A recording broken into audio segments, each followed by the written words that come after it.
story you are about to hear is true. The names have been changed to protect the innocent. Fatima Cigarettes, best of all king-size cigarettes, brings you Dragnet.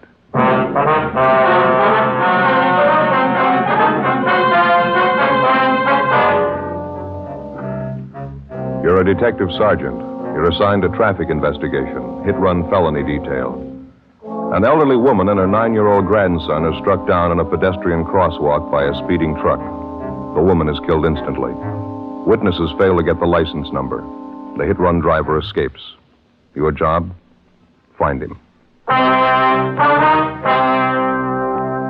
The latest Fatima sales report shows thousands and thousands of king-size cigarette smokers are switching to Fatima. For the month of October, coast-to-coast actual figures show Fatima sales are up 110%, or more than double. Fatima, best of all king-size cigarettes. Definitely the best quality in its class, but the same price as the cigarette you're now smoking. Remember, thousands of Americans are switching to extra mild Fatima. Next time, insist on the best, king-size Fatima, in the distinctive golden yellow package.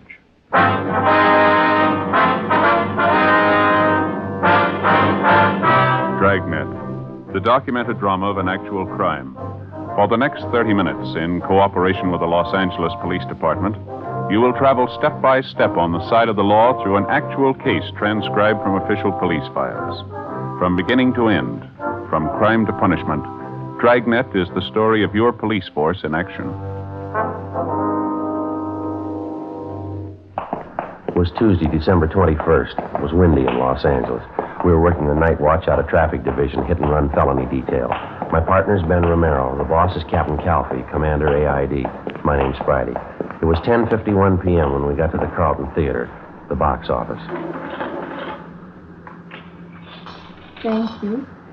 How many, please? Police officers, ma'am. I'd like to talk to you for a minute, if we could. Oh, yes, you mean about the accident? Yes, ma'am. One of the officers in the traffic car across the street, he told us you're one of the people who saw it happen. Yes, that's right. Terrible thing. It was an old lady and her grandson, you know. Yes, ma'am. Would it be possible for you to get a relief for a little while? A few questions we'd like to ask you about it. Won't take very long. Well, I'll be off duty at 11. That's when the box office closes. 8 minutes to 11 now. Would you like to wait? All right, ma'am, fine. Cold wind out there. Would you like to wait in here? Right around back here. I'll open the door for you. All right, ma'am. Thank you. Yeah, it's nice and warm. Did anybody get the license number? Do you know, officer? I mean, on that truck that ran them down? No, not that we know of. We understand the officers in the traffic car talked to you. You didn't see the number either? No, I'm sorry, I didn't. The whole thing happened so fast. I saw the old lady grab the little boy, pull him next to her. It was an awful thing. The truck hit them both together. It's funny the things you notice. The boy was carrying a little box of candy. I heard this terrible thud when the truck hit them. I looked and the candy was spilled all over the street. I just couldn't help it. I got sick to my stomach. Yes, ma'am, I can understand. Now, about this truck that ran them down, do you think you'd know it if you ever saw it again? Well, I'm not sure. I think I might, yes. It was one of those delivery trucks, you know. I think you'd call it a panel truck.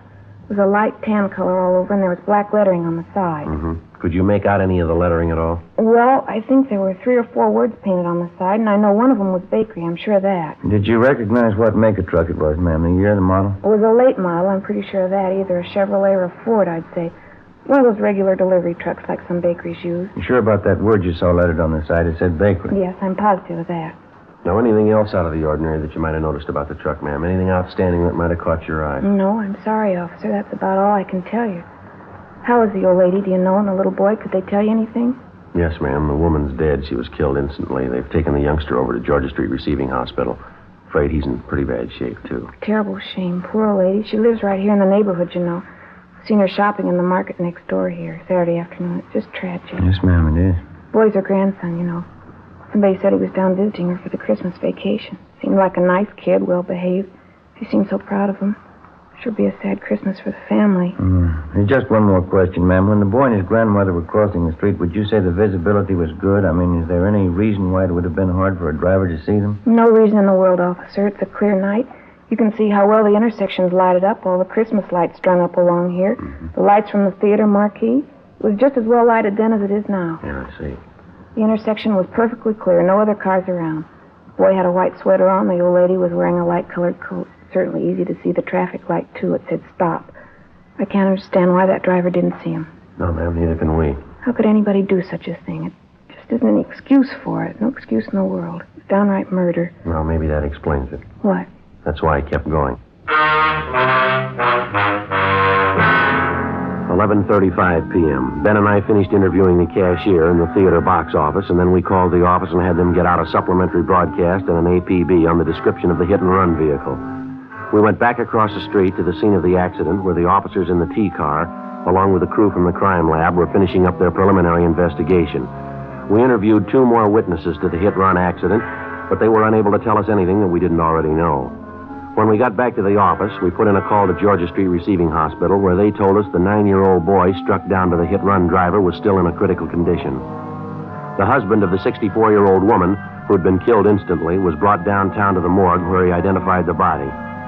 The next morning, we got out a special bulletin to all garages, auto repair, and paint shops throughout the city to be on the lookout for a late-model tan panel truck, black lettering on the sides, with damage to the front end. 8:30 a.m. I checked with communications, and then I went back to the office. Hi. Just checked with Georgia Street, Joe. Asked him about the boy. The old lady's grandson, how's he doing? About the same. Critical condition. That's about all they'll say. That's a lousy shame. Communications get any kickback on the ore point yet? No, nothing at all. Did you get in touch with the crime lab? Yeah, they're not going to be able to help much. What'd they find out there? Anything at all? Just what we saw. A few small pieces of glass, probably from one of the headlights on the truck. They don't think they're going to be able to do much with them. There's not enough there to go on. That's the only physical evidence they got, huh? That's all.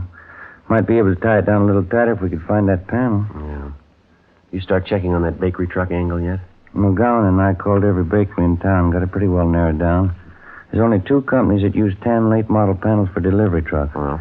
Only one of them uses black lettering on the sides of the truck. Other company says they use red lettering. Which one has the black? I got it right here. Outfit called Nielsen's Wholesale Bakery. They got a fleet of $100 black lettering on both sides, late model Ford delivery truck. Mm-hmm. They tell you whether or not any of their drivers could have been making deliveries that time of night, 10:30, 11 o'clock? Yeah, there were about a dozen of them out on deliveries. More of them to account for than that, though. What do you mean?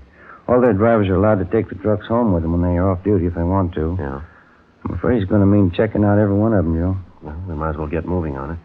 They're going to give us some kind of a list to work with, are they? Yeah, I've got it all set up with them. I'll get it. Uh-huh. Accident investigation, Romero. Oh, yes, sir. That's all. I see. You're right, thank you. Rotten deal.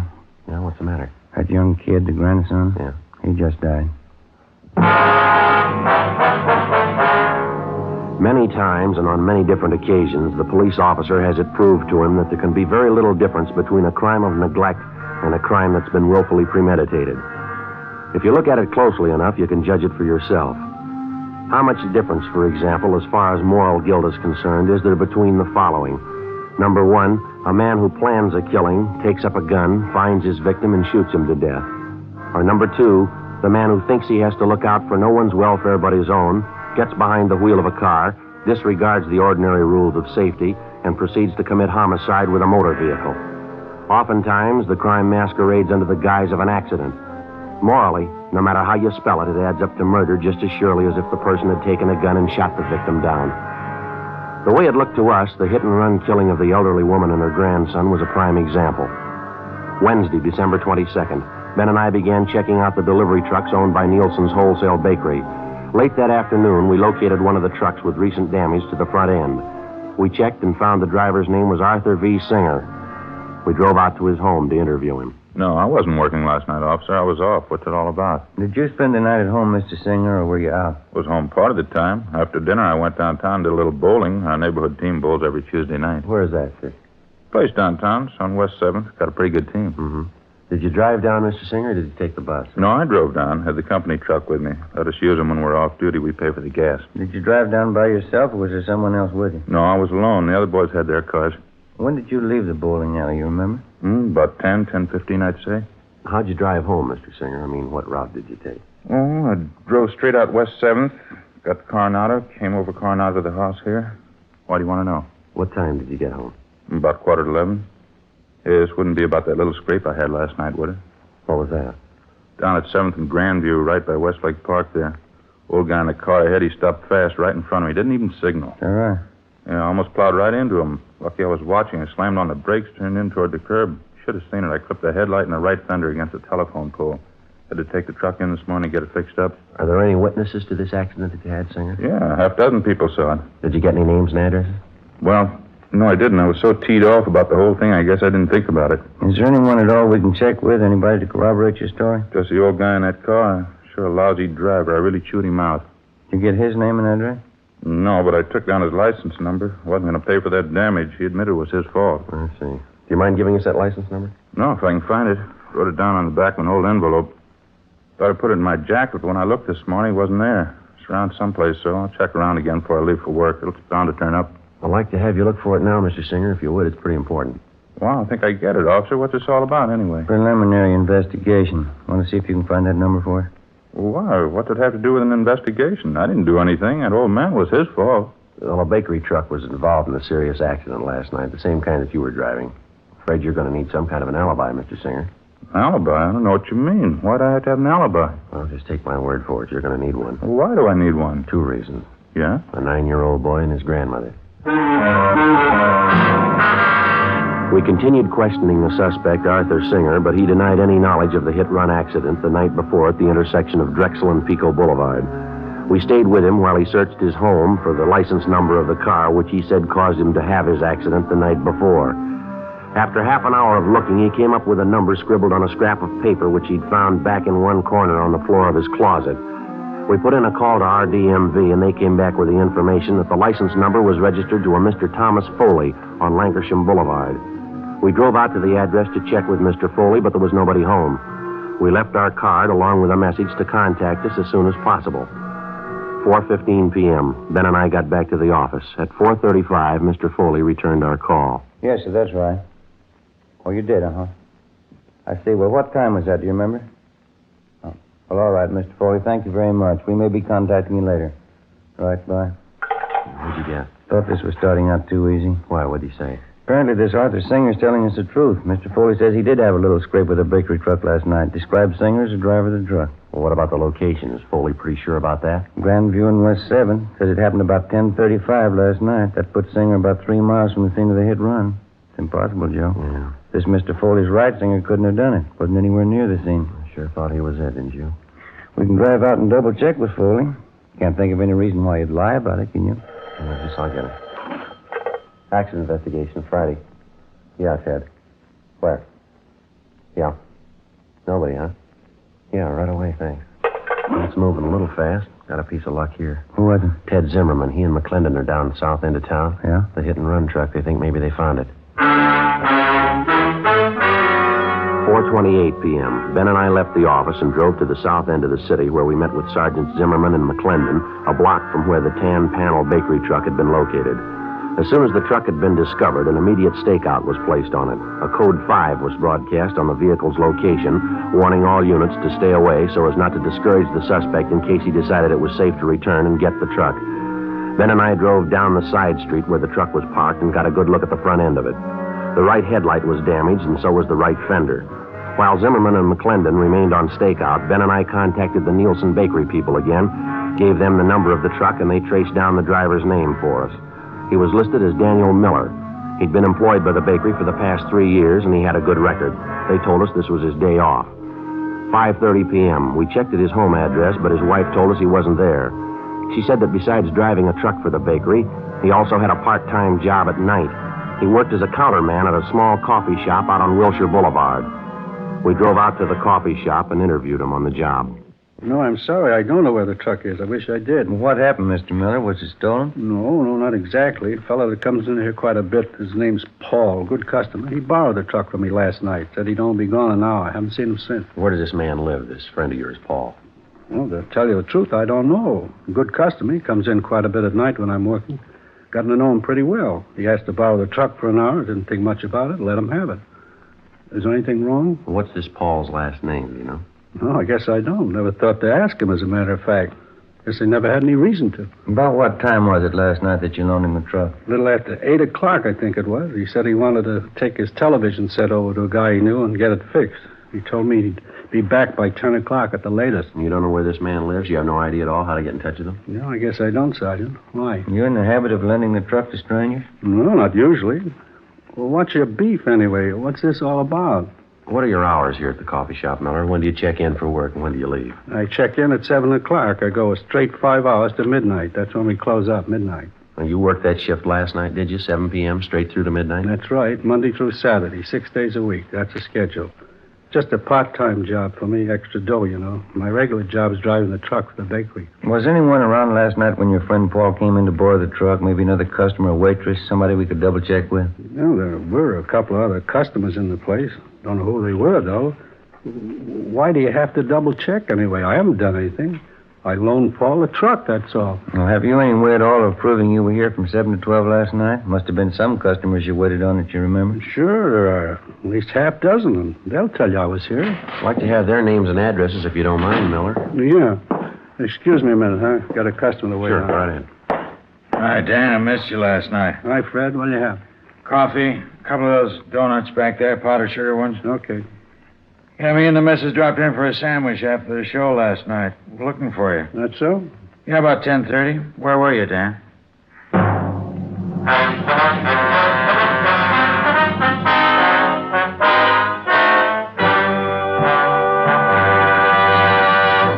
You are listening to Dragnet, authentic stories of your police force in action. If you smoke king-size cigarettes, listen to Fatima's amazing new offer. Buy a pack of Fatimas.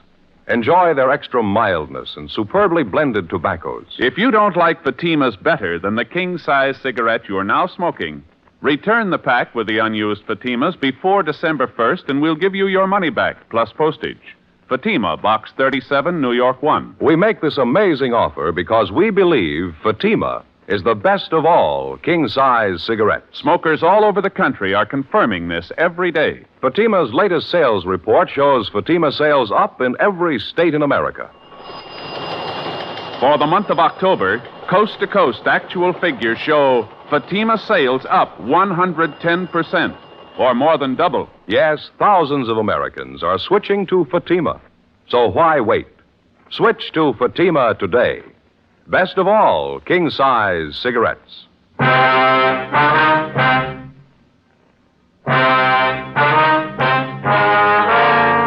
7:15 p.m., Wednesday, December 22nd. We continued questioning the hit-run suspect, Daniel Miller, for a full hour, but he seemed to be unable to account for his time the previous night. His first story was that he'd been on duty behind the counter in the coffee shop without a break between the hours of 7 p.m. and midnight. Then, after the customer entered and disclosed that he was in the coffee shop at 10:30 the night before and that Miller was nowhere about, the suspect switched his story. He said he thought he left the coffee shop briefly for about 15 minutes between 10:30 and 10:45 p.m. to run down the street to a hotel to say goodbye to some friends of his who were leaving for New York. We checked at the hotel, but they didn't know Miller, and they hadn't seen him the night before. They were sure of it. We returned to the coffee shop and took up the questioning of the suspect all over again, but he made little or no sense at all. Apparently, he was piling up lie after lie in an effort to cover his tracks before and after the hit-and-run murder the night before. 7:48 p.m. Ben and I pulled Miller off the job at the coffee shop and took him downtown to the interrogation room. I'm telling you, it's the truth. I wasn't in that truck last night. I wasn't in an accident. I don't know what you're talking about. Well, then give us something to go on, Miller. You've handed us 3 different stories so far. Not one of them strong enough to hold water. I'm telling you the truth. What are you trying to hang this on me for? I didn't have a wreck and I didn't kill anybody. Why are you picking on me? Because you don't make sense, mister. You're trying to sell us a story and you haven't got 1 ounce of proof to back it up. That bakery truck you're responsible for is the same truck that killed the old woman and the little boy. Now, you come up with a solid story that we can check on, or you're going to be resting your back in the main jail. No wonder they call you cops dumb. I wasn't in that truck last night. Can't you get that through your heads? I wasn't in the truck. I didn't have an accident. Then prove it to us, Mr. Miller. That's all we're waiting for. Listen, call Bill Calder. He's a good customer. He was in last night, I think. He'll tell you. Go ahead and call him. He'll back up what I say. What's his number, do you know? Yeah, I got it. Here, right here in my wallet. Yeah, Bill can tell you. Yeah, here it is. Thank you.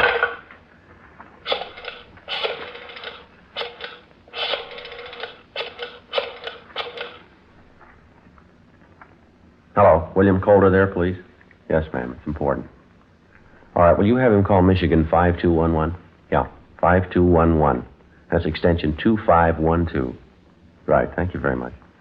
Well, he's busy. He'll call back in a minute. He'll tell you the truth. I was in the coffee shop all night. Just those couple of minutes I ran down to the hotel to say goodbye to those friends of mine. That's the only time I left the place. Well, how come you couldn't tell us that to begin with, Miller? You say you've got nothing to hide? Well, why do you have to hand us 3 different stories? Which one are we supposed to believe? I got nervous, that's all, when you first come in and started to ask questions. I didn't know what it was all about. I didn't know there was any trouble. I just loaned the truck to this guy, Paul, as a favor. How'd I know what he was going to do, getting himself in a jam like that? All right, now try to look at it from where we stand, Miller. You loan out your truck to a man. You don't know his last name. You don't know where he lives. You say he must have been driving the truck when the lady and the boy were killed. Sure, he must have been driving it. I wasn't. I was back at the coffee shop. I was there until midnight. All right, then prove it to us. If you know the man well enough to loan him the truck, you ought to be able to find him. Now, they must be Bill Calder. He'll tell you. Go ahead. See what he says. Yeah. Interrogation room, Friday. Oh, yeah, Mr. Calder. Well, my name's Sergeant Friday, LAPD, Accident Investigation. Friday, yes, sir, that's right. Wonder if you'd tell me if you know a Daniel Miller? Mm-hmm. When's the last time you saw him? Do you remember? I see. The place where he works, the coffee shop? Were you in there last night by any chance? Did you see Miller in there? You're sure? Yes, sir. No, sir, that's all for now. Thank you very much. We're going to contact you later on. Thank you. Goodbye. Well, how about it? He told you, didn't he? That enough for you? He says he hasn't been in the coffee shop for 3 days. 9:45 p.m. Our interrogation of the hit-and-run suspect, Daniel Miller, went on. At his suggestion, we called half a dozen people who he figured might substantiate his alibi, but none of them were able to. Miller continued to deny any knowledge of the hit-run killing, but he still couldn't account for his whereabouts at the exact hour the 9-year-old boy and his grandmother were run down. The time element especially didn't work in his favor. Nothing worked in his favor. 11:30 p.m., Ben and I took Daniel Miller over to the main jail where he was booked in on suspicion of 480 V.C. The following afternoon, his lawyer obtained a writ, and he was released from custody. The writ was returnable in 5 days. He came immediately to the office to plead with Ben and I to help him find Paul, the man who'd borrowed his truck and thus clear himself. We took him up on it. Either way, we figured we'd get to the bottom of it. If Miller dreamed up the character Paul to escape blame for the hit-and-run killing, we were bound to find out sooner or later. If Miller was telling the truth, we had little reason to believe he was, and a man named Paul had borrowed the truck the night of the hit-and-run killing, we were bound to find that out, too. In any event, we had to investigate.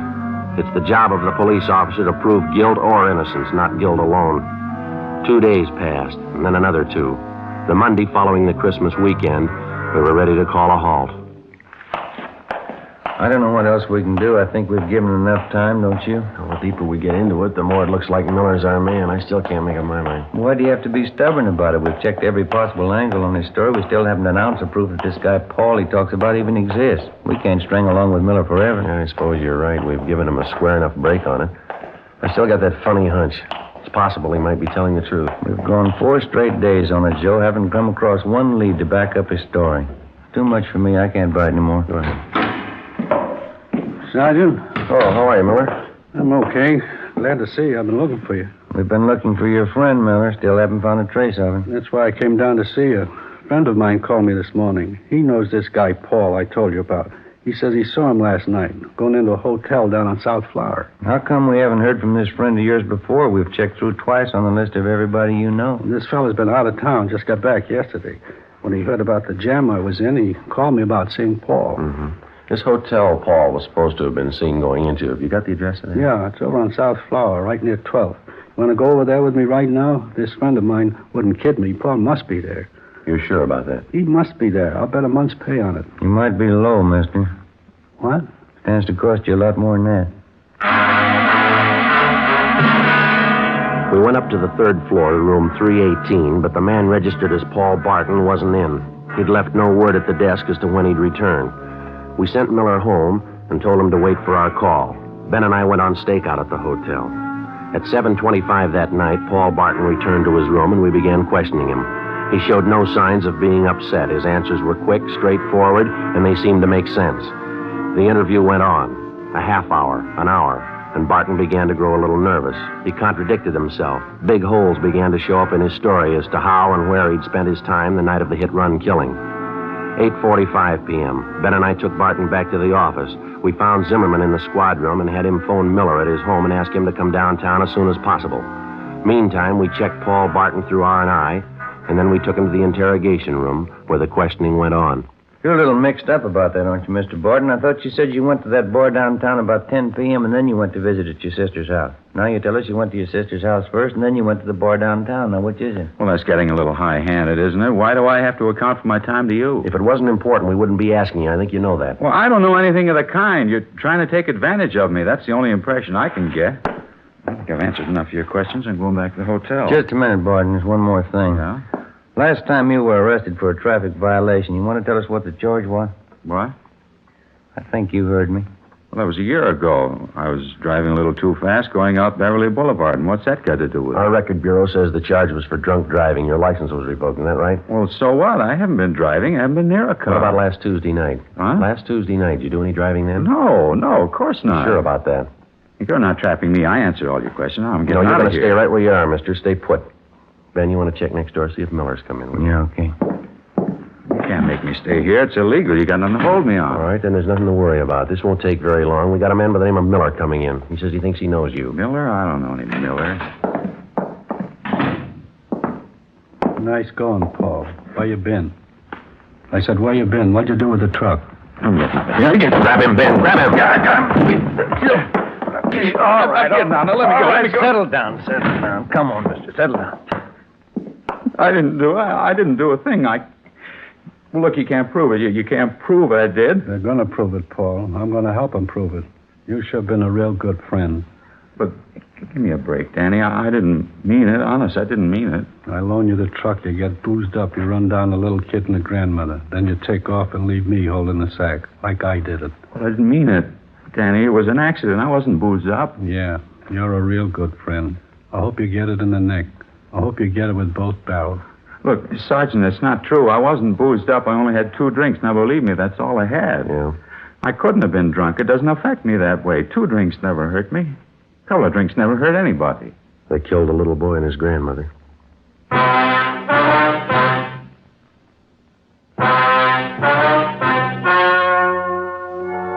The story you have just heard was true. The names were changed to protect the innocent. On February 28th, trial was held in Superior Court, Department 87, City and County of Los Angeles, State of California. In a moment, the results of that trial. Now, here is our star, Jack Webb. Thank you. Friends, we made Fatima's money-back radio offer for the first time on Dragnet over a month and a half ago, Thursday, September 20th. Here's what happened. Over 10 million listeners heard Fatima's famous offer. That's right. Millions heard it, yet only 44 have written. Now, if you haven't smoked Fatimas yet, remember what we said back in September still goes. Buy a pack of Fatimas. Enjoy their extra mildness and superbly blended tobaccos. If you don't like Fatimas better than the king-size cigarette you're now smoking, return the pack with the unused Fatimas, and we'll give you your money back, plus postage. Thousands of Americans are switching to Fatima, so why wait? Switch to Fatima today. Best of all, king-size cigarettes.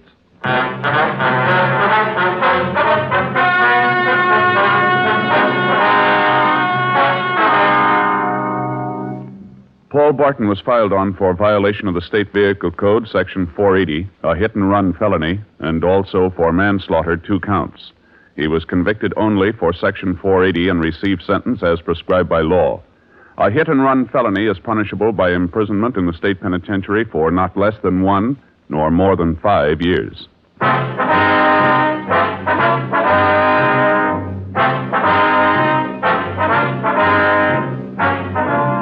You have just heard Dragnet, a series of authentic cases from official files. Technical advice comes from the Office of Chief of Police W.H. Parker, Los Angeles Police Department. Fatima Cigarettes, best of all king-size cigarettes, has brought you Dragnet, transcribed from Los Angeles. Stay tuned for Counter Spy next on NBC.